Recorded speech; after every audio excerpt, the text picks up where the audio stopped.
A Mesa couple taking action tonight after finding a Purple Heart, and tonight they found more than the owner's family. They've unlocked the story of a military hero, a story nearly lost right along with that medal.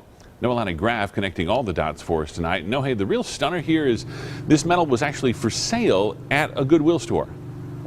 Steve, if you can believe it, it was hanging on the jewelry rack right as you walk into the store. We learned a nephew in Missouri inherited it, stored a box of stuff with a friend, and somehow it got donated here.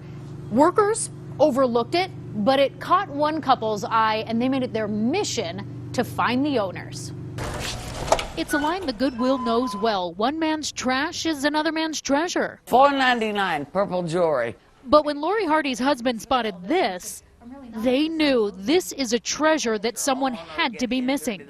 That's one of the highest medals of achievement that you can get. So she set out to find the name on the Purple Heart, Ewell H. Whiteman. And we thought, what an unusual name. There's a good chance of finding him. She started with Facebook. Tens of thousands of shares later, she gets connected to Phyllis Lawson, the military hero's ex-sister-in-law. I used to tell my kids about him. Lawson says Private Whiteman's life was a bit of a mystery to the family. He'd let them know little tidbits, like when he made the cover of Life magazine in the 50s for bull riding. And was a stuntman in the old western The Way West with Sally Fields and Kirk Douglas. He was a very impressive looking man. He was very tall and muscular. But they had no idea just how impressive. He never mentioned the Purple Heart, an honor he shared with his own father. He was also awarded 3 battle stars, a combat badge, and presidential unit badge as a paratrooper during World War II. Eventually, they lost touch, so to learn it all now is everything.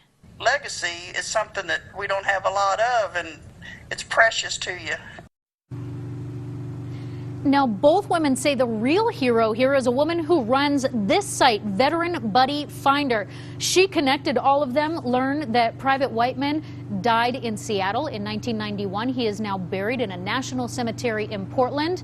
And thanks to her, also, now that medal is headed home to Missouri, where it'll be mounted right along with his father's, Steve. And the story survives. Thanks so much, No Hay.